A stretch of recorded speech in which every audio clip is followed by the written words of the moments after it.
오늘도 고독하게 방송을 키는군요.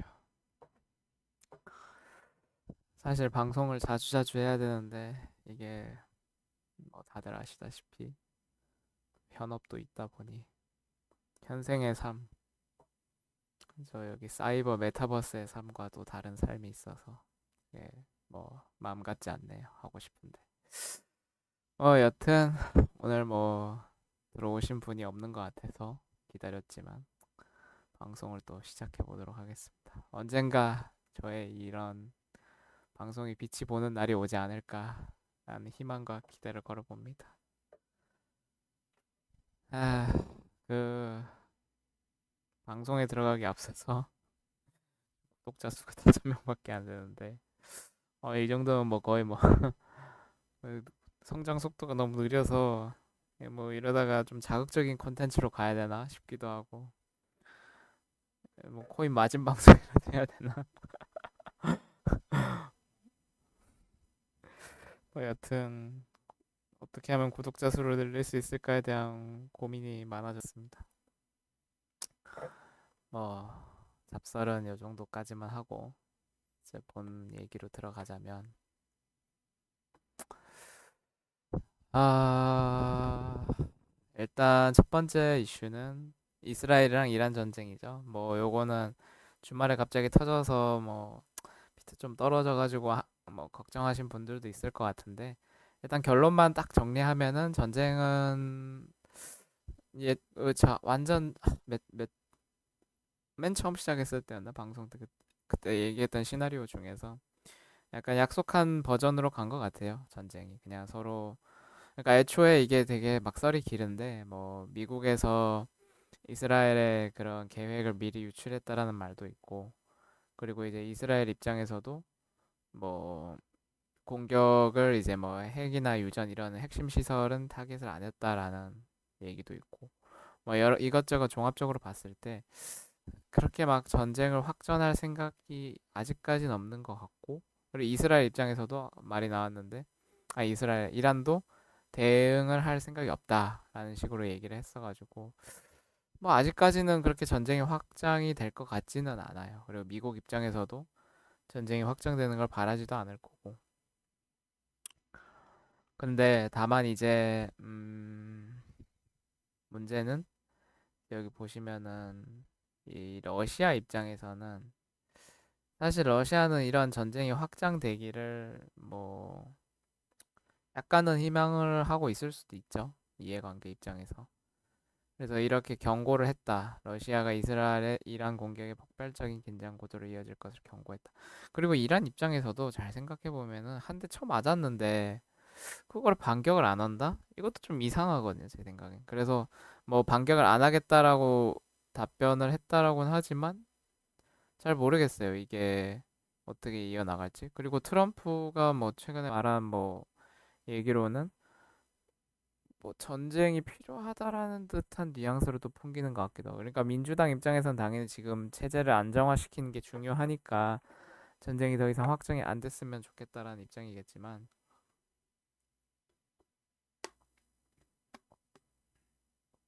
이게 전쟁이라는 게 이제 이해관계가 얽혀 있다 보니까 누군가는 또 전쟁을 원하는 사람도 있을 거란 말이죠. 그래서 지금 당장은 뭐 확전에 대한 가능성이 보이진 않는데 이게 앞으로 어떻게 될지는 아직까지는 조금 더 지켜봐야 될 것 같아요. 지켜봐야 될 것 같고 가장 좋은 거는 사실 여기서 전쟁 딱 심하게 하는 게 좋은데 모르겠어요. 요즘 막 뭐 글 같은 거 보니까 무슨 뭐 세계 3차 대전이 시작된다 뭐 이런 말이 많더라고요. 그래서 그런 건지 이 골드 값이 계속 인플로우가 계속 들어오고 있더라고요. 여기 골드 차트를 잠깐 봤는데 이게 주봉인데 사실 이게 상승률이 이런 무거운 시총이 이렇게 올라간다는 거는 뭔가 있는 거거든요. 이 지금 벌써 30%가 올랐는데 언제부터야? 24년 3월부터 30%가 그렇게 올랐는데 이렇게 무거운 시총이 움직인다라는 것도 이게 쉽지 않은 게 지금 이 구간 동안 골드는 횡보를 했어요. 횡보. 그러니까 어찌 보면 횡보죠. 이렇게. 근데 이거를 저항을 뚫고 이렇게 올라가면서 이 24년도부터 이렇게 계속 골드가 치솟는다는 건 무언가가 안전 자산을 선호한다. 근데 비트코인도 이거에 맞춰서 따라가고 있지만, 모르죠. 우리가 모르는 누군가는 이 골드에 대한 수요가 있다라는 거고, 음, 왜 안전 자산을 선호할까에 대한 생각을 조금 해볼 필요는 있다. 해볼 필요는 있고. 뭐 여튼 전쟁은 안 발생하는 게 좋지만, 오히려 이렇게 약속 멘트를 얘기하니까 더 찝찝해요. 그러니까 그냥 빨리 그냥 미사일 쏘고 서로 그냥 좀 심하이를 하면 좋을 것 같은데, 뭔가 찝찝하게 아직 끝나지 않는 듯한 느낌이 들고 있다. 이건 제 느낌이니까. 일단은 서로 더 뭐 반박할 의지는 없는 것 같아요. 그게 결론이고. 다음이 이제 고용인데, 저희가 금리 인하를 했던 이유 중에 하나가 이제 인플레이션이 떨어지고 있고, 파월도 그런 발언을 했었죠. 이제 고용 지표가 중요하다. 왜냐면 연준 입장에서는 사실 경제 성장과 인플레이션 사이에 조율을 하는 게 핵심 목표인데, 이게 고용이 무너질 것 같다라는 생각이 들어서 50bp를 인하를 한 건지, 인플레이션이 확실히 잡혔고 더 뭐 그렇게 고금리를 할 필요가 없다라고 생각해서 50bp를 한 건지는 모르겠지만, 일단 제 생각에는 미국 경제가 그렇게 좋은 것 같진 않아요. 지금 억지로 버티고 있는 것 같고, 그래서 50bp를 한 이유도 아무래도 좀 뭔가 자기들이 보는 이유가 있겠죠, 생각이. 근데 그게 긍정적인 이유로 금리 인하를 했다라고는 생각을 하진 않아요. 왜냐면 까놓고 생각해서 음, 굳이 뭐 버틸 수 있는데 굳이 리스크를 져가면서 금리 인하를 그렇게 급하게 할 필요가 있을까? 라는 게 저의 첫 번째 생각이고.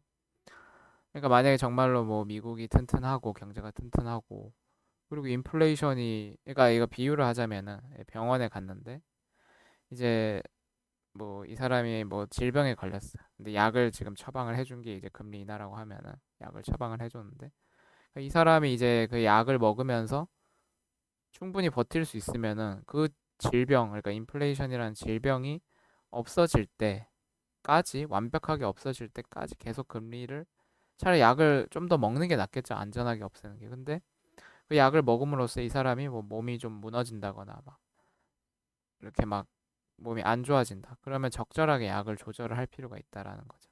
그러니까 결론은 과연 이 금리 인하가 정말로 얘가 뭐, 그러니까 제 생각은 그렇다 이거죠. 얘가 정말로 튼튼하고 굳이 인플레이션에 대한 리스크를 질 필요가 없다면은 약을 좀 더 먹어도 될 텐데 왜 그렇게 급하게 약 복용을 줄였을까라는 게 그냥 저의 생각입니다. 생각이고. 그래서 여기 뭐 나온 것처럼 지금 뭐 보잉 파업 얘기도 있고, 뭐 이전에 그 해운업 쪽에서도 파업이 있었는데 거기서 뭐 잘 협상이 타결돼서 뭐 문제가 없었는데, 이번에 또 뭐 보잉 파업 때문에 10월 비농에서 이만큼 빠질 수 있다라는 뭐 예측글이 있었나 봐요. 근데 뭐 이거는 예측이고, 근데 다만 이제 이런 고용 지표가 안 좋아진다는 거는 연준 입장에서는 더 좋지는 않고 아마 시장에서도 판단할 때 이제 연준이 금리 인하를 계속하고 있는데 고용이 안 좋아지고 있다. 아, 이거는 경기가 안 좋아서 하는 거구나라고 인식을 하면서 그게 컨센이 되는 순간 시장이 좀 무너질 수 있는 확률이 조금은 있다.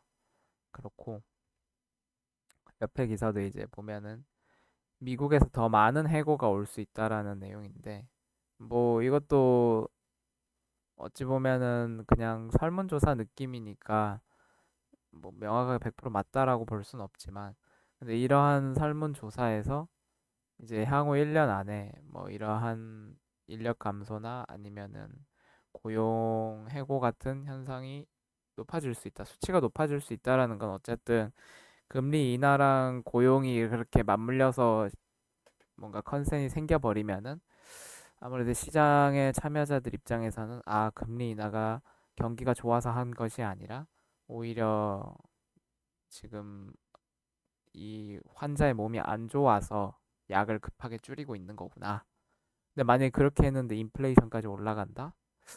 그러면은 정말로 우리가 교과서에서나 배우던 그런 뭐 스태그플레이션이든 뭐든 그런 좀 안 좋은 현상이 생기지 않을까. 그래서 다음 대통령이 제가 봤을 때는 참 어려운 입장일 것 같아요. 이미 이전에 너무 많은 거를 이렇게 해왔는데 결국에 언젠간 터질 건데 그게 어느 대통령 단계에서 터지냐의 문제고. 여하튼 그거는 알아서 하시겠죠, 그분이. 채권 시장 얘기를 이전에도 했었었는데 채권 시장은 정말로 그 이제 돈들의 사이즈가 우리가 생각하는 그런 코인 시장과는 규모가 다른 곳이라서 이 채권 시장의 움직임이, 그러니까 채권 트레이더든 채권 시장의 그런 모습이 결국엔 시장의 큰 그림의 방향성을 그려주는 거거든요. 이게 근데 지금 여기서 나오는 분석 내용으로는 지금 채권 금리가 계속 올라가고 있어요. 그러니까 쉽게 말하면은 이게 채권 금리가 올라가는 거는 채권 가격이 떨어지는 반비례 관계에 있는 건데, 채권 가격이 떨어진다는 건 그만큼 채권에 사람들이 그러니까 매도세가 더 강하다라는 거고, 그 말은 사람들이 채권에 대한 그런 메리트를 못 느끼고 채권을 굳이 사야 돼라는 생각이 드니까 그런 게 현상이 나오는 거예요. 그래서 금리가 계속 올라가는 건 그만큼 더 메리트가 있어 보이게 하려고 금리가 올라가는 건데, 근데 문제는 우리는 지금 그 연준에서는 이제 금리를 내리고 있잖아요. 근데 반대로 여기서 이렇게 채권 금리가 올라가고 있는 현상은 어떤 이제 뭐 여러 분석글을 읽어보니까 인플레이션이 다시 올라갈 거를 기대하는 심리가 반영된 거다라고도 얘기가 나오더라고요. 그러니까 앞에서 얘기했듯이 고용과 그런 인플레이션 이런 것들을 이제 종합적으로 봤을 때 이게 시장이 제대로 된 방향으로 지금 가고 있는 게 맞나라는 조금의 의문이 들긴 하죠. 이게 첫 번째 의문이고, 뭐 뒤에서도 보겠지만 지금 그 미국의 부채가 급속도로 늘어나고 있어요. 그러니까 이 터지는, 그러니까 뭐라 해야 되지? 급속도로 늘어난다는 거는 뭔가 어딘가 지금 돈이 계속 필요한 상태인 거고, 그거를 계속 막기 위해서 부채가 급속하게 늘어나는 건데, 그러니까 여기서도 설명했듯이 미국의 부채 대비 GDP 비율이 40%에서 100%가 증가했다라는 거는, 그러니까 이 세상에서 가장 달러처럼 안전자산이 미국 국채잖아요. 근데 사람들이 이제 지금 봤을 때 여기 미국이 지금 하는 꼴을 보니까 이거 국채 샀다가 나도 망하겠다 싶은 불안감이 있으니까 금리가 이제 국채 금리가 계속 올라가고 있는 건데, 그래서 더 높은 보상 이자를 요구하는 거고, 그래서 어떤 사람이 대통령이 되든 간에 돈은 계속 또 풀 거란 말이죠. 돈은 계속 또 풀 건데, 근데 언젠가는 시장이 한번 크게 붕괴되는 시점이 올 것 같고, 그게 언제인지는 잘 모르겠죠. 혹시 누가 들어오셨나? 어? 누가 들어오셨네요. 안녕하세요. 언제 들어오셨나요? 제가 이거 하다 보니까 들어오신 줄 몰랐네. 나가지 말아주세요. 어, 저랑 같이 놀아요. 혹시 뭐 제 얘기, 예, 감사합니다. 네, 제가 그러면 요거 빨리, 그러니까 혹시 뭐 제가 하는 말 들으시다가 좀 재미없으면은 그냥 딴 거 하다가 나중에 뒤에 유머 부분에 다시 오셔도 되긴 하는데, 일단 제가 하는 거 방송하다가 혹시나 이해 안 되는 부분 있으면은 그냥 바로바로 채팅 남겨주세요. 저 어차피 그냥 요거 채팅 보면서 대화하고 싶어서 방송 키는 거라. 예, 뭐 여튼 빠르게 그러면은 얘기를 끝내 보겠습니다. 아, 반갑습니다. 드디어 이렇게 또 한 분의 구독자분이 들어오셨네요. 예. 어쨌든 다시 말씀 이어가면, 그러니까 말을 이어가자면, 그러니까 결국에는 어디까지 얘기했더라? 지금 이런 뉴스들을 봤을 때 지금 이제 10년물이랑 그러니까 이것도 이제 뭐 간단하게 설명을 드리면 단기일수록 이자가 짧은 거는 당연한 거잖아요. 그쵸? 네. 그래서 단기일수록 이제 금리가 낮은 건 당연한데 이게 문제가 뭐냐면 장단기 금리차라고 해가지고 이게 장단기 금리차가 지금 역전된 상태인 걸로 알고 있는데 얘가 포지티브 그러니까 양수로 전환되는 순간 그때가 뭐 금융 리스크다라는 뭐 말들이 그냥 교과서적인 말들이 많죠. 교과서적인 말들이 많은데 근데 그런 교과서적인 말들이 뭐 계속 요즘 사람들 그러니까 이 분위기를 보니까 이게 아마 이 말이 장단기 금리차 관련된 얘기가 몇 년 전부터 나오긴 했었어요. 몇 년 전부터 나왔고 그때마다 사람들이 뭐라고 했냐면 그거는 이제 좀 뭐 틀렸다라는 식으로 언제부터였지? 한 몇 년 전부터 그렇게 얘기가 나왔었던 것 같아요. 그러니까 이게 이 사람들의 심리랑 플러스 그런 지표가 나왔다고 바로 경기 침체가 생기는 게 아니라 보통은 어느 정도 시간이 흘러서 사람들 기억에 좀 잊혀질 때쯤에 리스크가 터진다라고 저는 느끼거든요. 그런 걸 종합적으로 봤을 때 요즘 사람들이 뭐 이러한 거시적인 환경에 대한 그런 게 무감각해졌고 왜냐면 사람들은 너무 지금 펌핑에 익숙해졌어요. 그러니까 막 나스닥도 그렇고 뭐 뭐만 하면 그냥 계속 롱만 타면 다 그냥 살려주는 시장이었으니까. 물론 모든 시장은 우상향 미국 관련된 시장 우상향하는 게 맞는데 우상향하는 게 맞지만 그래서 숏을 타면 안 돼요. 함부로 숏을 타면 숏타라는 지금 방송이 아니라 제가 얘기하고 싶은 거는 그러니까 한 번은 리스크가 터져서 시장이 정상화가 돼야 우리가 원하는 큰 상승이 나올 수 있을 거거든요. 그러니까 저는 이제 뭐 달아주신 것 같은데. 어, 그쵸. 지코 형님도 커맨더 지코도 미국 주식하는 방송이에요. 아, 그러니까 진짜 이게 음, 좋은 말씀을 해주셨는데, 그러니까 저도 형님, 그러니까 선생님이라 하기 좀 그렇고 지코 형님이 미주 방송을 한다라는 걸 보면서 진짜 미국 주식이 이렇게까지 정말 대중화가 됐나 싶기도 하고, 그리고 뭐 여러 가지 지표로 봤을 때도 지금이 역사상 가장 많은 개인 투자자들이 주식을 보유하고 있는 비중이 가장 높다라고 해요, 미국 주식을.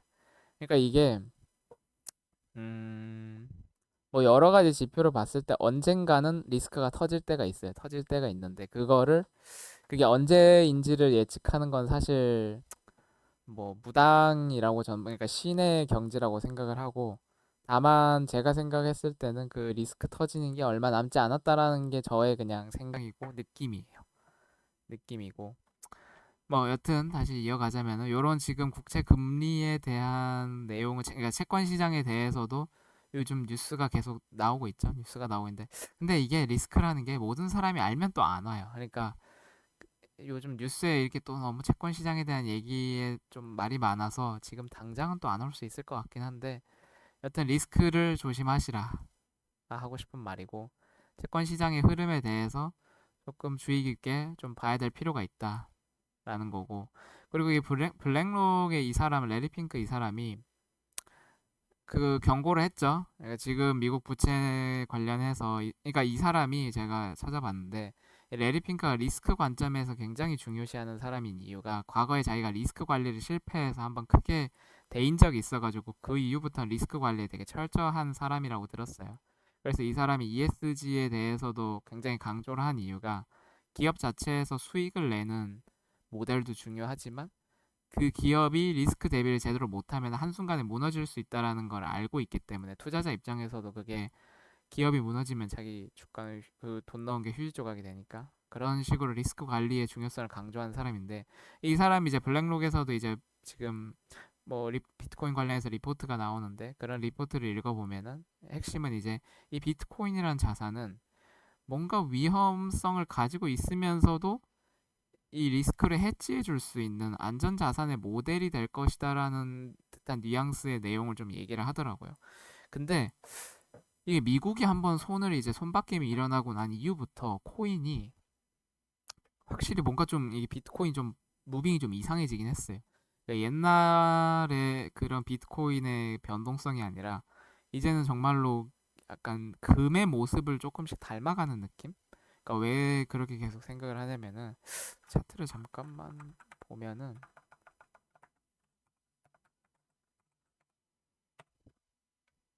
이게 저번에 이제 보여드렸던 건데 그러니까 우리 지금 이 노란 선을 못 넘고 있지만 이게 뭐 이때가 전쟁이 났었을 때였는데 그러니까 이 지금 모양이 이때도 그랬죠. 이때가 아마 이스라엘 그 처음 터졌을 때인데 이런 식으로 계속 뭔가 마켓이 이제 받아주는 듯한 느낌이 있는 그런 게 있었고 여기도 보면은 이번에 전쟁 터졌을 때도 이게 일반적인 원래 비트코인 무빙이었으면은 이 밑에를 찍고 가요.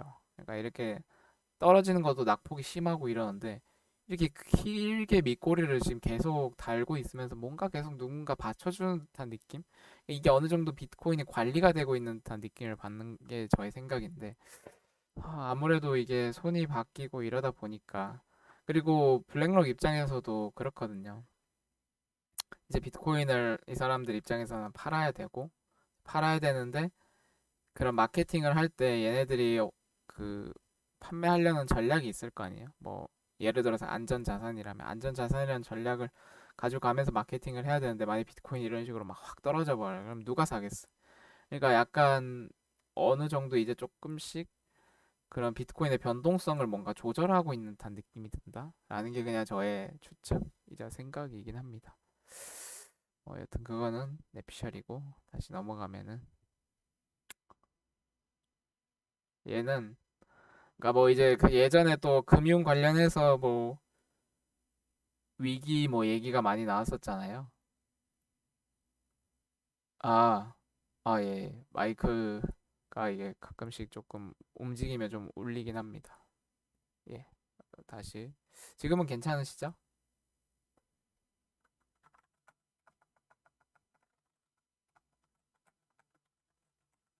예, 예. 그래서 여튼 다시 이게 저번 언젠진 기억이 안 나는데 이 미국 은행이랑 막 이것저것 은행들이 막 파산을 했었잖아요. 그때 당시에 이제 막 긴급하게 유동성 조달해가지고 수혈을 했는데 근데 여기 또 지금 최근에 나온 뉴스를 보니까 지금 긴급 유동성 관련해서 이제 쓸 돈이 얼마 안 남았다. 근데 우연하게도 선거가 10일 후다. 뭐 이런 말을 뭐 남긴 뉴스가 있네요. 근데 뭐 모르죠. 또 그 뒤에 또 유동성 또 펌핑 시킨다면 뭐 그건 뒤에 정권이 알아서 하겠지만 뭐 그거는 그거고.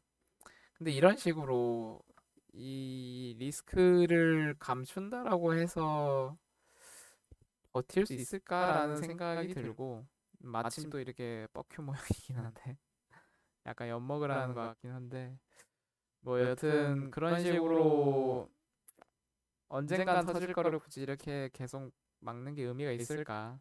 뭐 다음 정권에서 안 터지게 또 뭐 알아서 잘 막겠죠. 막겠지만 언젠가는 터지지 않을까라는 게 생각이고. 그리고 이게 미국 대통령이 누가 될까라는 게 그 전에는 이제 트럼프 우세다라는 말을 많이 했었는데 근데 지금 곰곰이 생각을 해보니까 이 폴리마켓 자체는 애초에 크립토 그런 쪽이니까 뭐 물론 자기 돈이 걸렸다고는 하지만 근데 그게 좀 트럼프에 대한 선호도가 높을 수밖에 없는 사람들이 모인 곳이 아닌가라는 생각도 들긴 했어요. 그래서 뭐 물론 자기 돈이 걸렸고 그러니까 정말 확률의 베팅을 제대로 하긴 하겠지만 그게 뭔가 지표 참고 정도는 될 수 있겠죠. 참고 정도는 될 수 있는데 또 이제 은행 업계의 전문가들의 얘기를 들어보면은 트럼프를 지지하지만 또 해리스의 승리가 높을 거라고 대답을 하는 사람들이 59%예요. 그러니까 이게 어느 집단에서 설문조사를 하냐에 따라서 결과가 달리 나온다. 그래서 저는 예전엔 트럼프가 될 거라고 생각을 했는데 지금 생각을 해보니까 해리스도 아직까지는 뭔가 아니다라고 얘기하기가 좀 그렇다라는 생각이고 음, 최근에 보니까 뭐 빌 게이츠도 그렇고 계속 후원금을 해리스한테 내고 있는 것 같더라고요. 그 사람이 사실 정보력이 어마어마할 거 아니에요. 뭐 망할 사람한테 그렇게 대놓고 후원금을 쏟아붓진 않겠죠. 그러니까 아마 제가 생각했을 때는 지금 일론 머스크가 트럼프를 지지하면서 지금 돈을 쏟아붓고 있고 뭐 빌 게이츠든 아니면 이제 뭐 민주당 인사들 관련해서 그런 사람들이 대놓고 이제 또 제가 봐도 총력전을 하는 거 보니까 이게 좀 접전 상태인 것 같아요. 접전 상태인 것 같고 누구 하나가 뭔가 그 우세하다라는 입장은 아닌 것 같아요. 그들이 뭐 하는 정보에 따르면 그렇겠죠. 그러니까 저는 그들의 행동을 보고 추측을 하는 건데 그들의 행동을 봤을 때는 누군가 우세한 입장은 아닌 것 같다. 그래서 저도 이 선거가 누가 될지 잘 모르겠어요. 누가 됐든 간에 코인 시장에 어떤 영향을 미칠지를 고민을 한다면은 아무래도 트럼프가 조금 더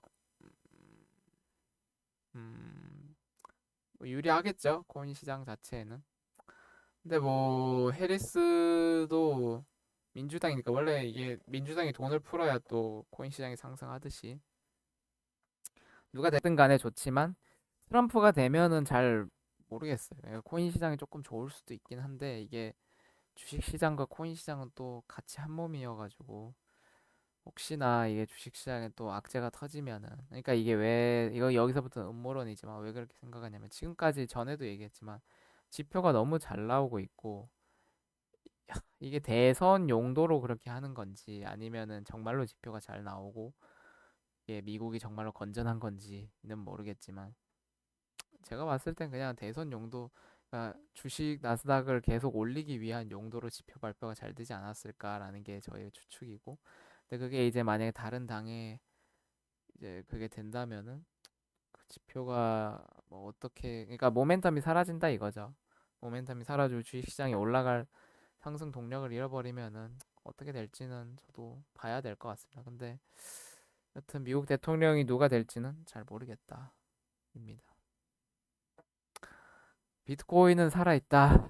비트코인은 살아있다라는 내용인데 네, 저도 그 전에 아마 얘기를 했었을 거예요. 그 어떤 분이 질문을 주셨었는데 그러니까 비트코인의 상승을 얼마나 보냐라는 내용이 있었어요. 근데 뭐 우리가 흔히 얘기하는 비트코인의 반감기 효과라고 해가지고 반감기가 되면 그 이후에 뭐 이제 미국 대선과 겹쳐서 쭉쭉쭉 올라갈 거다. 뭐 이런 얘기가 있었죠. 근데 이건 이제 너무나 많은 사람들이 알고 있고 심지어 이제 웬만한 사람들은 반감기 효과에 대해서 모르는 사람들이 없더라고요. 코인 시장에 들어온 사람들. 그러니까 일단 그게 첫 번째, 모든 사람이 안다는 건 먹을거리가 거의 없다라는 게 제 첫 번째 생각이고 두 번째는 실제로 분석을 했을 때도 저번에도 똑같이 얘기했지만 금의 시총과 비트코인의 시총 간에 비교했을 때 비트코인이 금보다 더 우월한 건 맞죠. 우월한 건 맞지만 그럼에도 불구하고 금 시총을 따라잡는다고 해도 얼마 상승분이 남진 않았다라는 내용을 말씀드렸는데 여기도 뭐 비슷하게 분석하는 것 같아요.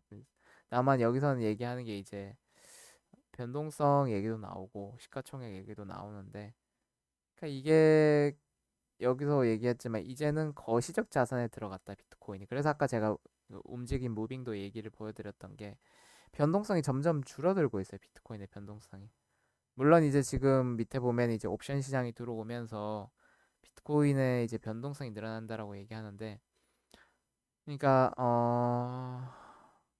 얘기를 하자면은 음, 그런 뭐라 해야 되지 시총이 엄청 어마어마하게 커지려면은 돈을 그만큼 어마어마하게 풀어야 되는 거고 여기서 얘기하는 변동성은 아마 그 시장에서 이제 위아래로 흔드는 변동성을 저는 생각을 하고 있거든요.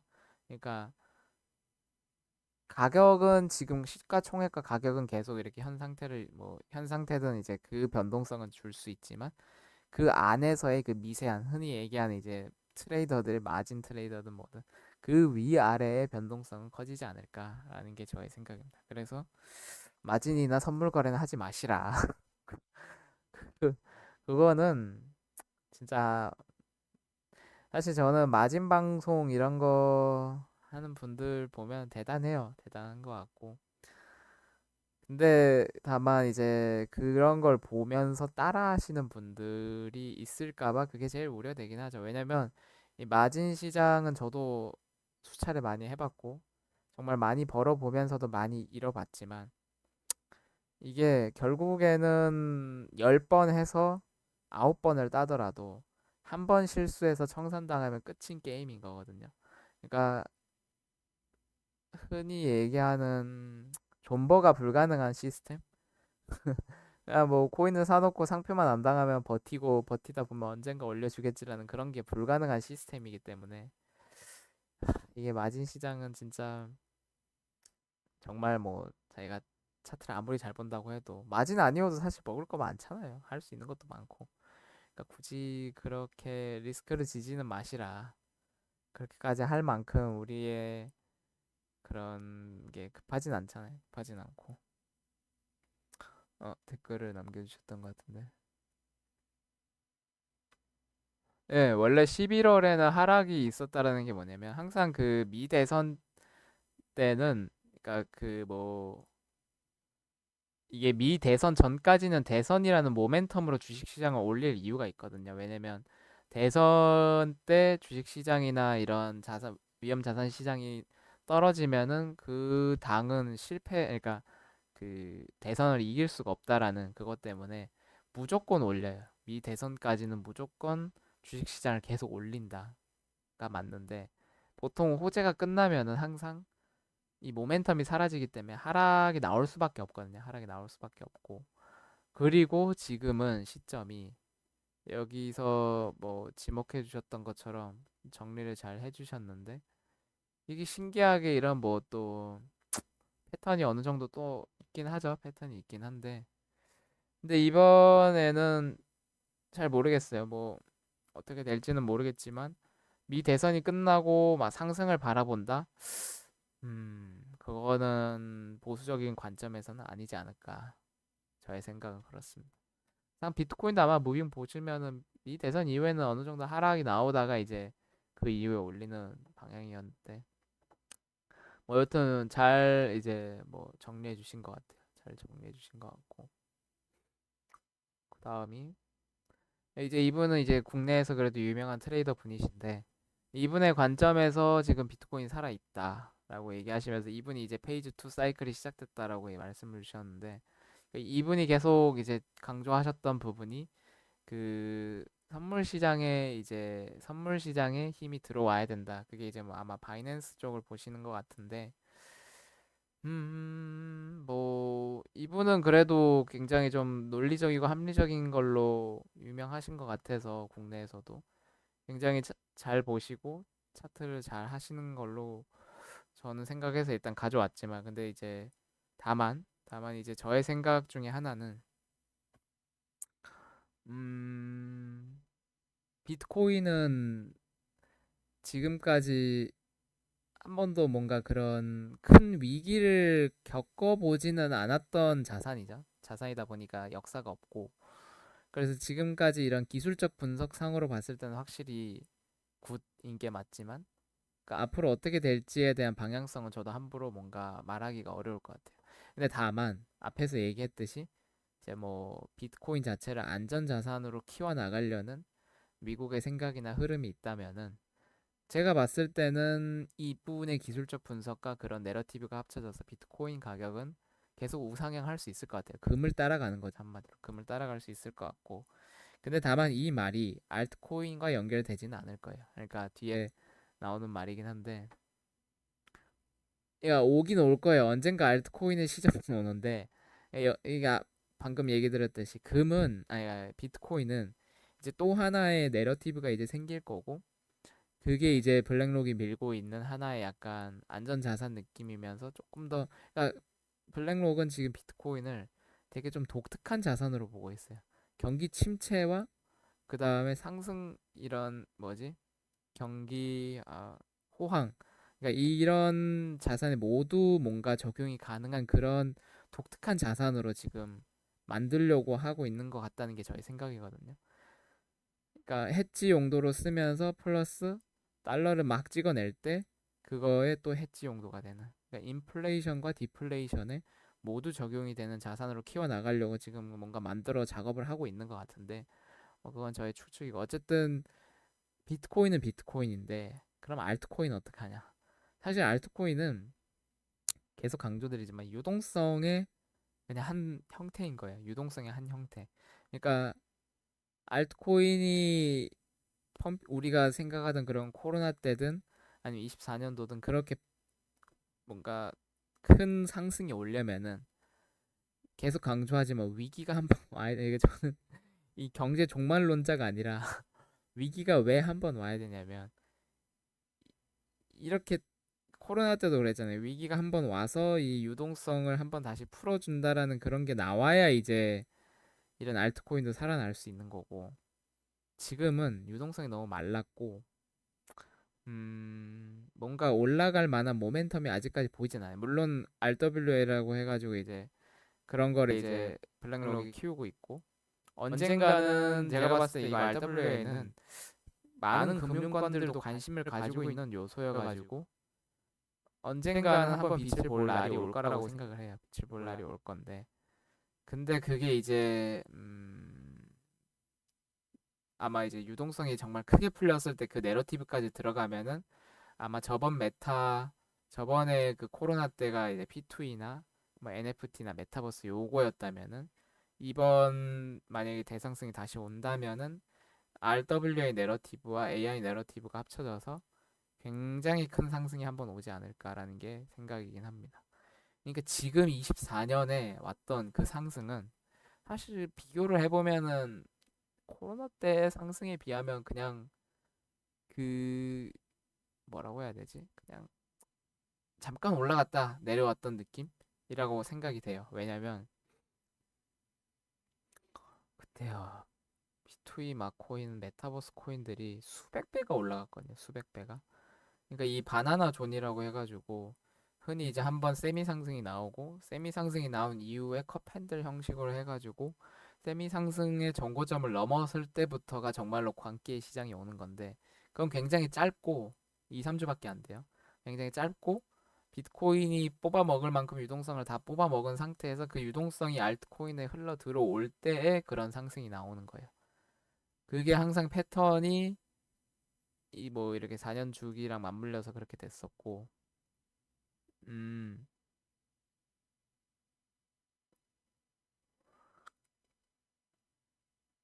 네, 그쵸. 근데 이제 비트코인 40K 레벨에 대한 얘기도 많은 트레이더 분들이 뭐 얘기를 하시는데, 차트가 어디 갔지? 뭐 이게 숏을 바라보시는 분들, 그러니까 이게 별개로 생각을 해야 되는 게, 저도 사실 저번에도 뭐 보여드렸지만 가장 이상적인 건 여기를 찍고 이렇게 해서 내려와서 여기를 지지받고 이제 다시 올라가는 게 가장 이상적인 차트의 모양인데, 근데 40K라는 게 여기거든요, 거의. 이 라인 구간에 와야 되는데, 음, 이게 각을 보는 사람들마다 좀 다르긴 한데, 그러니까 제가 잘못 봤을 수도 있다라고 느껴지는 게 왜 그러냐면, 흔히 이제 그 변곡점 구간에서 저점을 한 번씩 예상을 하거든요. 근데 이게 만약에 여기가 변곡점이었다, 또는 저는 여기가 변곡점이라 생각해서 계속 여기를 기다리고 있었지만, 근데 여기가 변곡점이 아니라 여기가 변곡점이었다면 이미 저점을 한번 갱신을 한 상태인 거예요. 그러니까 저점을 한번 찍었다는 건 그 이후에 이제 항상 올라가는 패턴이었는데, 이걸 역사적으로 좀 보여드리면은 이게 역사적으로 항상 이랬어요. 그때 우리 코로나 빔 때도 보시면은 이때가 코로나 빔이거든요. 요거는 진짜 꿀팁이에요. 이거는 어디서든 볼 수 없는 꿀팁이고, 미래에도 아마 비트코인을 하시는 분들이 계신다면 이 4년 주기 패턴에 맞춰서 이 자리를 항상 기다리실 수 있을 거다. 오늘 구독자분이 한 분 들어오셨으니 요 꿀통을 한번 말씀을 드리겠습니다. 뭐 그렇게 대단한 꿀통은 아닌데 이렇게 말하니까 뭐 엄청 대단한 것처럼 보이긴 하겠지만, 보시면은 이때도 세미 상승이 한번 나왔던 시절이거든요. 지금 항상 그 4년 주기 패턴에서 이때가 아마 전 고점이었고 전 고점과 이 변곡점이 나왔던 지점을 이었을 때에 그 코로나 하락장 때 나왔던 반등 구간이에요. 여기 보면 정확하게 이때 여기를 찍고 반등하면서 그 이후부터는 하락 조정 없이 계속 올랐어요. 그러니까 이게 진짜로 찐 상승의 모습인데, 그러니까 제가 생각했던 거는 이런 모습이에요. 그러니까 뭐냐면은 지금 상승을 보셨을 때, 자 보면은 저희가 차트를 과거를, 그러니까 사람들이 이런 말을 해. 코로나는 특수였고, 코로나는 특수였기 때문에 그런 모습은 다시 안 나올 거다라는 식으로 얘기를 하거든요. 혹시 차트 보이세요? 그 보이시나요? 보이시니까 아마 감사합니다라는 말씀을 주셨겠죠? 그럼 계속 이어서 설명을 드리면은 이게 차트쟁이 관점에서 봤을 때는 음, 그러니까 우리가 그 앞에서 계속 쭉 얘기했던 그 6번의 이 퉁퉁퉁퉁 맞는 모습, 그러니까 이 저항을 뚫고 아마 이렇게 올라가서 착지하고 이렇게 올라가는 모습. 자, 그럼 이거를 생각을 했을 때 여기도 비슷하거든요. 이렇게 해서 여기 각을 그어서 이평선을 그 평행선을 만들었을 때 여기가 이렇게 계속 뭔가 저항을 맞으면서 하다가 한번 뚫은 적이 있어요. 그러니까 마치 지금 모습을 비교를 하자면은 저는 그렇게 생각을 해요. 이게 여기에 각을 잡냐, 여기에 각을 잡냐에 따라서 이미 저점이 갱신됐을 수 있다라고 생각이 될 수 있어요. 그러니까 앞에서 봤던 우리가 그 흔히 얘기하는 그때 아래 공포라고 해가지고 실제로 리세션이 일어나진 않았지만 리세션이 할 거라는 공포로 인해서 우리가 한번 떨어진 적이 있었죠. 우리 이번에도. 그렇게 해서 그 이후에 계속 비트코인이 상승하면서 여기 저항선을 뚫고 올라갔을 때 그때에 우리는 이제 이 상승이 이제 시작된다. 라고 느낄 수 있죠. 느낄 수 있어요. 근데 이건 진짜 차트의 관점이니까 그렇게 생각할 수 있다라고 저는 생각을 해요. 그러니까 지금 우리의 모습은 저는 여기쯤에 있다라고 생각을 하거든요. 우리의.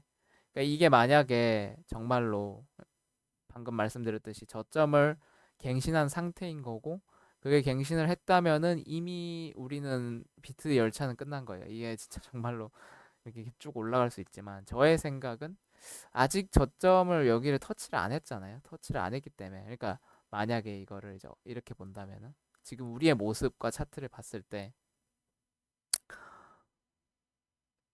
지금 뭔가 여기가 닿을 듯 말 듯해서 닿은 것 같은데 약간 지금 이렇게 볼 수 있는 거죠. 이렇게 만약에 본다면은 계속 올라갈 것 같아요. 저는. 그러니까 여기까지만 본다. 만약에 이게 우리가 변곡점을 여기로 지켜보고 이렇게 했다면은 이거 이해되시나요? 이 말이? 아, 그 비비님도 이렇게 생각을 하셨나요? 14년도 7월도 비슷한 빗각인 것 같더라고. 예, 그쵸, 맞아요. 14년도도 보여드리려 했는데 아마 그럼 비비님이 이미 알고 계시는 내용 같네요. 그러면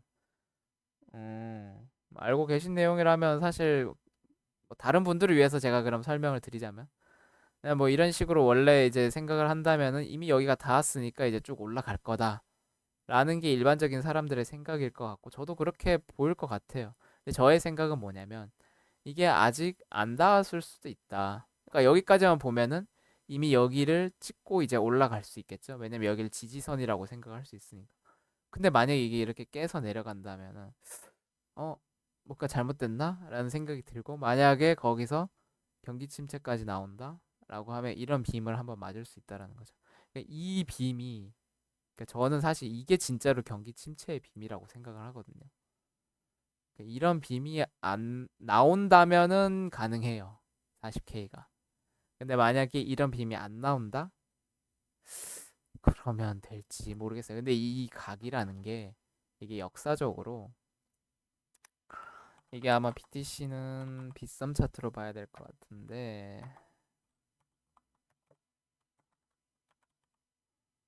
보면은 14년도 내용이 여긴 제가 안 그어 놓은 것 같은데 여기도 그때 제가 그때 봤었던 걸로는 한번 이렇게 각을 맞는 데가 있었어요. 있었는데 뭐 여튼 지금은 귀찮아서 그건 못 찾겠고, 다시 여기로 돌아오자면은 결론은 하고 싶은 말은, 만약에 우리가 이미 빗각을 맞은 거라면은, 자 다시 돌아와서, 만약에 여기를 맞은 거라면은 상승이 시작이 맞아요. 그러니까 방금 기술적 트레이더 분들의 기술적 분석도 참고를 해서 그런 걸 봤을 때 우리는 상승이 시작이 된 게 맞다라고 느낄 수 있어요. 왜냐면 여기 이미 더블 바텀 나오고, 차트상으로 봤을 때도 여기를 만약에 뚫고 이제 올라가면은 완벽하거든요. 그림상으로는 너무 이쁘게 돼. 근데 만약에 우리가 생각하는 그런 경기 침체의 빔이 온다면은, 저번에 예, 비트 스탬프도 볼 수 있죠. 근데 제가 그거를 다시 작도를 아마 안 해놓은 것 같아서 뭐 대충 저 그전에 거도 봤는데 이렇게 비슷하게 똑같은 패턴이 한 번씩은 항상 찍고 가는 게 보였어요. 그래서 저는 계속 이 자리를 기다리고 있는 거고, 이게 사실 뭐 트레이딩을 하시는 입장에서 늘 저는 강조하는 게, 트레이딩이라는 거는 인내심이라고 하잖아요. 당장 하루 이틀로 나오는 자리가 아니에요. 이런 자리라는 게. 보시면은 이 자리도 이 여기서 상승을 계속하면서, 이게 지금 며칠이냐면 기간으로 보면은, 아 잘못 찍었다. 아유, 그러니까 한 달이야, 한 달. 그러니까 이 구간만 먹는 것도 한 달이 걸려요, 한 달이. 그러니까 이게 경기 진짜 정말로 큰 자리를 한번 먹고 싶으시면은 정말 기다림이 필요한 거고, 만약에 이 자리를 놓쳤다? 그럼 이렇게 올라갔을 때 여기 터치하고 내려오면은 여기서 그냥 좀 덜 먹더라도 그냥 잡으면, 여기서 잡으면 되지. 굳이 뭐 이 자리에서 롱을 들어갔다가 정말로 뭐 먹을 순 있겠죠. 먹을 순 있겠지만 저는 그런 방식으로 예전에 매매를 했다가 너무 많은 돈을 잃어가지고, 요즘 그냥 여유롭게 시장을 보는 게 좋은 것 같아요. 그냥 이렇게 방송하면서 사람들한테 그냥 얘기하면서, 그러니까 저는 어찌 보면 입으로 이제 푸는 거죠. 그쵸? 제철 장사. 트레이딩 힘들죠. 그러니까 저는 그래서 이렇게 입으로 푸는 거예요. 왜냐면 제가 이렇게 입으로 안 풀면 전 자꾸 이제 트레이딩을 하게 돼가지고, 제가 방송을 킨 이유도 사실 그거 같아요. 그러니까 이렇게 입으로라도 풀어야 이게 사람이 안 하게 돼요. 중독이에요, 중독. 여튼 오늘 설명드렸던 핵심은 이겁니다. 이 자리일지 아니면 이 자리일지. 그러니까 지금 많은 사람들은 이미 이 자리라고 생각하는 것 같아요. 이게 저점이다. 그러니까 저는 바라보고 있는 희망사항은 이거인 거고, 저의 희망이죠. 뭐 이것저것 여러 가지 거시경제 지표를 지금 보고 있지만, 저의 생각은 유동성을 한번 만들려면 여기를 갔다 와야 돼요. 안 그러면은 이 상태에서 올라갈 수 있는 선은 한계가 있어요. 유동성을 만들기 위해서는 이렇게 찍어 올려야 된다. 그게 전부고, 그래야 알트코인의 날도 온다. 다만 저 자리가 오면은 알트코인은 아마 개박살이 나 있을 거예요. 그거는 유의를 하시고, 뭐 이제 코인 이모저모는 그냥 짧게 얘기를 드리면, 드워프 얘네들은 뭐 좀 그렇게 좋은 애들은 아니에요. 좋은 애들은 아니고 얘네 따라 하실 생각은 하지 마시고. 근데 다만 이제 패치 얘기를 들고 온 이유가, 이 패치 AI 코인이죠. 얘가 이번 하락이라고 해야 되나? 지금 이 횡보장, 비트 횡보장 때 알트가 되게 많이 죽었잖아요. 죽었는데 굉장히 세게 반등을 한 애 중에 하나거든요. 세게 반등을 하면서 그 뭐랄까, 음, 좀 가격이 잘 유지됐던 애인데 약간 구리구리한 뭔가 느낌이 있다랄까? 그러니까 이런 코인을 좀 조심을 해야 된다라는 얘기고, 왜냐면 얘네가 이렇게 들어가면은 조심을 하는 게 좋다. 그 적당하게 먹고 빼자라는 게 느낌인 거고.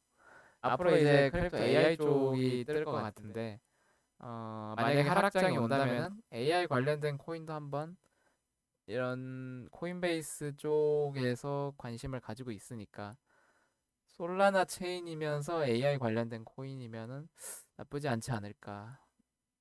아이오넷이었나? 있었던 것 같긴 한데 그건 나중에 제가 한번 기회가 된다면은 알트코인도 한번 제가 리서치를 해서 다뤄보도록 하겠습니다. 차트를 보여드리려 했는데 웬만한 건 다 본 것 같고 골드 봤고 아 예전에 제가 실버 얘기도 했었죠. 실버 차트가 이렇게 될 거다. 실버를 잠깐 보면은 그때 아마 각 그 어떤 자리가 여기였고 여기를 뚫는 순간 아마 상승이 나올 거다라고 했는데 여기가 아마 뭐 좀 매물 신고가 아닌가? 아니었나? 아 아니구나. 여기 뭔가 매물대가 있는 것 같은데 음, 지지를 받고 올라갈 것 같아요. 그러니까 지금 이미 뭐 말아 올리는 힘 보니까 뭐 여기 이렇게 찍고 갈 수도 있고 여기서 계속 이렇게 하다가 이렇게 갈 수 있고 또는 이렇게 하다 이렇게 올렸다가 이렇게 갈 수도 있고 뭐 여튼 이미 여기를 뚫었다라는 건 은은 그렇게 쉽게 빠질 애는 아니다. 다만 이제 은의 숏을 쳤던 은행들은 조심을 해야 된다라는 거고 환율 요즘 이 월급을 받아도 환율 때문에 이게 야, 이 1,400원은 제가 봤을 때 그냥 갈 것 같아요. 이미 여기 각 보니까 지금 이 각을 그냥 뚫어버릴 것 같고 이렇게 뚫으면은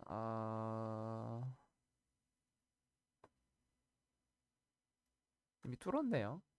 여기 한번 저항 받았는데 그냥 난 모르겠다 하면서 그냥 바로 뚫고 올렸고 여기도 뭐 각 나오는 거 보니까 예 환율 뭐 한국 돈 받아봤자 이거 제가 봤을 때 이제부터 달러로 지급해라. 아니 아니 이게 진짜 순식간에 이렇게 올려버리네. 한국의 경제가 지금 많이 안 좋은 것 같아요. 제가 저번에도 얘기했지만 이게 바로 5%를 이렇게 올려버리는 건 한국이 어, 경제가 그렇게 좋은 것 같지는 않다. 한국 경제가 안 좋으면 항상 그게 신호탄이 될 수 있어서 주의가 필요하다. 예, 달러 줘야죠. 아니 이게 우리는 가만히 앉아서 지금 벌써 6%의 손해를 보고 있는 거예요. 연봉으로 치면은 1억을 받으시는 분은 6%면 600만 원을 그냥 고스란히 날려 먹으시는 그렇다라는 거고. 여튼 이 무빙도 한번 봐야 될 것 같아. 제가 생각했을 때는 아마 무빙이 이렇게 가다가 한번 여기 지지받고 이렇게 갈 것 같은데 그건 이제 경기 침체가 터지면 얘기고 아니면 여기서 이렇게 뚝 떨어질 수도 있겠죠.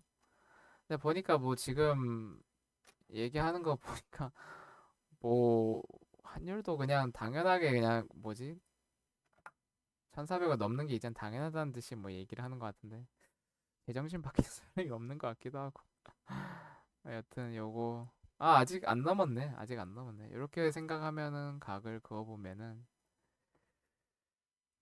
음, 이 각에서는 아직 안 넘은 것 같은데 이거 힘 봤을 땐 그냥 뚫을 것 같아요 그냥 뚫을 것 같고 이게 이제 문제가 이런 일이 생길 일은 없겠지만 각을 맞춰서 올려야 되는데 대충 맞겠죠? 만약에 여기 뚫은다면은 그 다음에는 한 1,400 후반, 1,500, 1,500 그런 날이 오면 그냥 한국 정말 한국 다운. 요즘 삼성전자도 아이고 핫한 걸로 아는데 얘도 한번 볼까? 이거는 뭐야? 이거 뭐 국내 주식 하시는 분 있나요? 삼성전 말씀 나오셔서 제가 이제 하는 일이 이제 기업들 대상으로 이것저것 하는데 그냥 저의 의견을 얘기하자면 삼성이 그렇게 망할 조직은 아니라고 생각해요. 그러니까 왜냐면 쉽게 망할 조직은 아니라고 생각을 하는데 음 이게 삼성이 망하면은 국내가 그러니까 삼성이 굉장히 큰 기업이고 망하진 않는데 삼성이 망하진 않는데 근데 차트가 지금 봤는데 이게 보면은 어디서부터 설명을 하면 좋을까? 일단 여기 전형적인 기형이 웃으면 안 되고 이게 진짜 진지하게 얘기를 하자면 M자 탈모라고 얘기를 하죠. 이 M자 탈모 형태인데 지금 원래 모양이면은 이거 잠깐만요. 제가 요거 조금만 차트를 보고 말씀드릴게요. 저도 봐야 돼서 국내 주식을 안 하다 보니까. 아,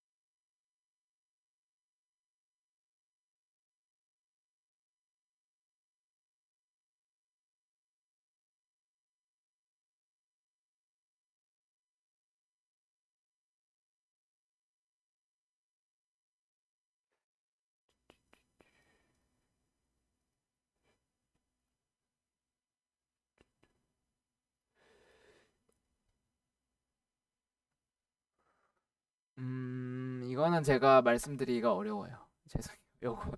요거는 제가 공개적인 자리에서 말씀드리긴 어렵고, 나중에 시간이 된다면은 언젠가 한번 제가 일을 그만두게 되면 한번 설명을 해드리겠습니다. 이게 뭐 그냥 그러니까 음, 그냥 뭐 이것저것 하는 겁니다. 뭐 이것저것 그냥 이제 기업 자문 해주는 역할이에요. 기업 자문 역할이고 그게 뭐 대단한 일은 아닙니다. 일단 대충 차트를 봤을 때, 아, 지금 이 구간이 제가 보기에는, 이 네모 박스가 어디 있더라? 대충 이렇게 그거 보면, 지금 이 구간이 저항이 좀 세게 한번 반등은 나올 것 같기도 하고 근데 이게 보면은, 지금 여기 깨고 내려갔잖아요. 날봉으로 가볼까? 아, 이, 씨, 이거 뭐, 이거 보이시죠? 차트.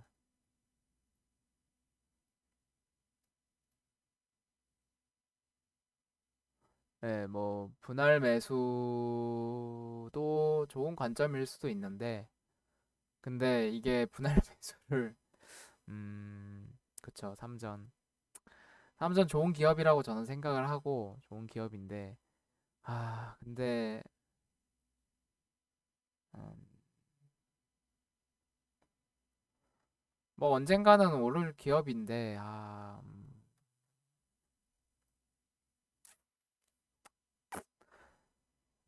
어떻게 봐야 되나? 이게 너무 지금 차라리 하락이 이렇게 코로나 때처럼 이런 식으로 하락이 나와야 되고, 그러니까 이게 코로나가 맞나? 아니네. 맞나? 맞네.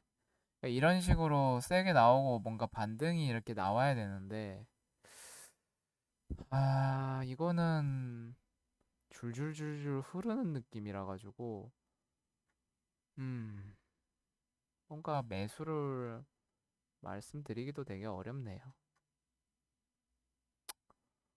모르겠습니다. 이 자리가 깨지면은 여기가 지금 전 고점 그리고 변곡점, 그러니까 차트의 흐름을 힘을 나타내는 구간에서 이런 식으로 힘을 뚫으면서 올리는 자리의 구간에 있거든요. 지금 여기가 심지어 여기 지금 한번 받아줬던, 그러니까 매물대라고 느낌을 생각을 할 수 있는데, 만약 여기가 깨진다 그러면은 굉장히 좀 위험하지 않나. 진짜 4만 전자 갈 수도 이제 이건 진짜 근데 너무 하락 힘이 세가지고, 음 저는 지금은 살 타이밍이 아닌 것 같아요. 사더라도 지금 최소한 보더라도 5만 초반까지는 좀 기다려야 되지 않나라는 생각이고, 네, 그렇습니다. 조심하시는 게 좋지 않나. 메타? 메타가 뭐지? 그 메타. 미국.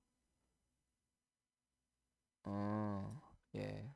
여튼 삼전이 제가 알기로는 뭐 이것저것에서 지금 많이 밀리고 있다라고 들어가지고, 그러니까 지금 얘네가 하고 있는 게 AI도 제대로 안 되는 것 같고, 메모리 쪽도 제대로 안 되는 것 같고, 심지어 가전이나 뭐 핸드폰 이런 쪽도 잘 안 되고 있는 것 같고, 이게 지금 삼전의 모멘텀이 다 사라진 느낌? 그러니까 원래 삼전이 이것저것 다 잘하는 기업, 그러니까 다 잘한다라기보다는 다 적당하게 하는 기업으로 뭔가 포지션을 잡아간 것 같은데, 지금 그 포지션의 힘이 사라진 것 같은 느낌? 음, 어떻게 봐야 되나? 여기서 음,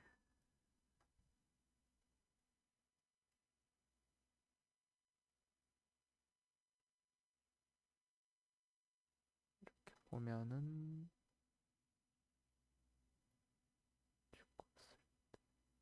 코로나 하라. 으, 음, 변곡을 여기서 봐야 될까? 차트는 자기 그리기 나름이긴 한데, 거래량이 여기가 그러니까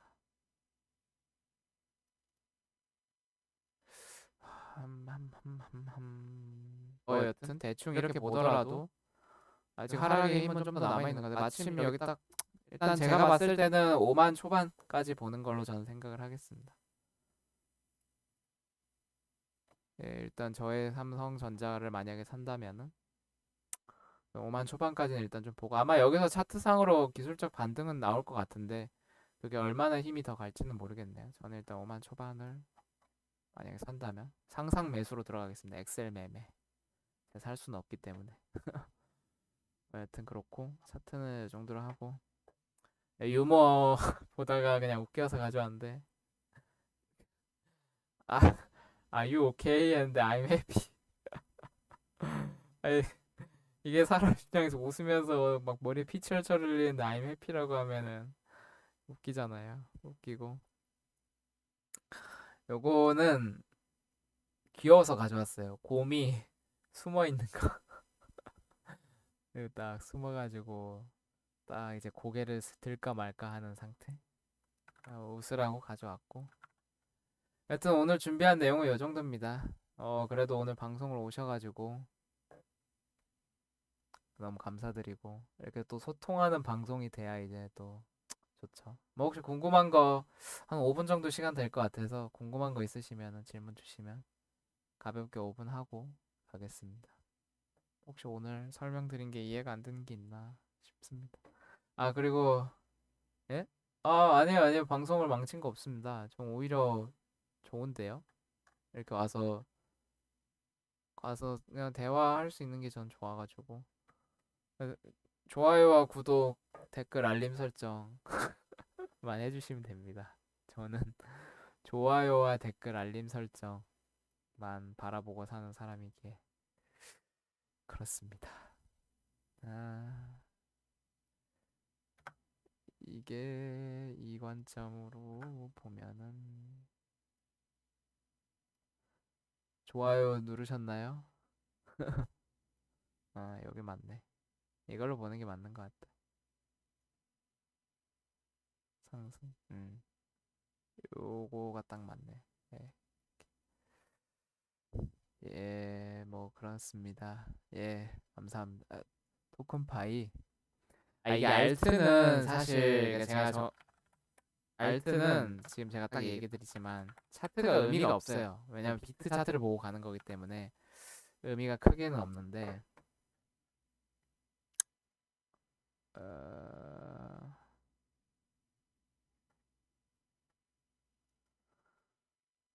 요게 지금 보면 여기가 지금 강력한 매물대라고 뜨죠. 매물대라고 뜨는데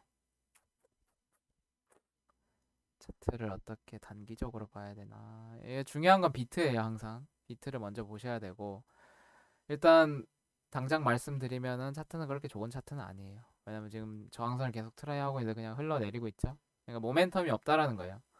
지금 비트도 그렇고 비트를 잠깐 먼저 볼까요? 지금 주말이라서 거래량도 없긴 한데 그냥 요것만 봅시다. 시간이 일단 여기 강력하게 지금 지지선이었던 그 저항을 뚫고 내려갔다는 거 여기 저항선이 되는 건데 지금 매물대를 뚫고 내려간 거라서 여기를 강력하게 올리지 않는 이상 그러니까 만약에 비트가 급호재가 떠서 알트들이 같이 동반 상승을 하는 힘이 나오지 않는 이상 이 자리 뚫는 거 쉽지 않아 보여요. 쉽지 않아 보이고 맞나요? 지금 이 질문 주신 거? 맞죠? 토큰파이? 예. 차트 보이시죠? 예. 여튼 저라면은 만약에 뭐 굳이 매수를 보고 싶다면은 아마 이 자리일 것 같아요. 굳이 기다린다면.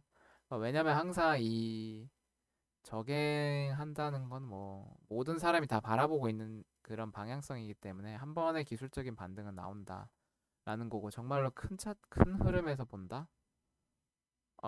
진짜 근데 만약에 경기 침체가 이게 나오면 안 되는데 이 진짜로 만약에 나오게 된다면은 아 아니다 이거 냅두고 만약에 나오게 된다면 여기까지 봐야 되는 거 아닌가 2원 때까지도 근데 그 자리를 일단 지금 당장 봤을 때는 얘를 관리해주는 매수 힘이 없어요. 힘이 없고 계속 지금 여기에 저항을 맞고 흘러내린다는 거는 이게 오를 만한 모멘텀이 없고 시장에 유동성도 없고 받아줄 사람이 없다라는 거예요. 그러니까 이건 제가 봤을 때 이게 거래소에서 지금 급하락이 나오니까 보수로 이렇게 말아 올리는 건데 결국엔 똑같아요. 얘가 오른다라고 해도 여기 맞고 떨어질 거고 오른다라고 해도 맞고 떨어질 거고 이게 모멘텀이 전환이 되려면은 유동성이 들어와야 되고 RWA에 대한 시장의 힘이 예전처럼 다시 살아나야 된다라는 게 저의 생각입니다. 생각이고. 여튼 지금 이 자리 볼륨 자리 이 자리는 한 번은 기술적 반등은 나올 거다. 한 3.7 보수적으로 봐도 3.8 정도. 네, 저는 그렇게 생각을 합니다. 이렇게 40분이 또 돼버렸네요.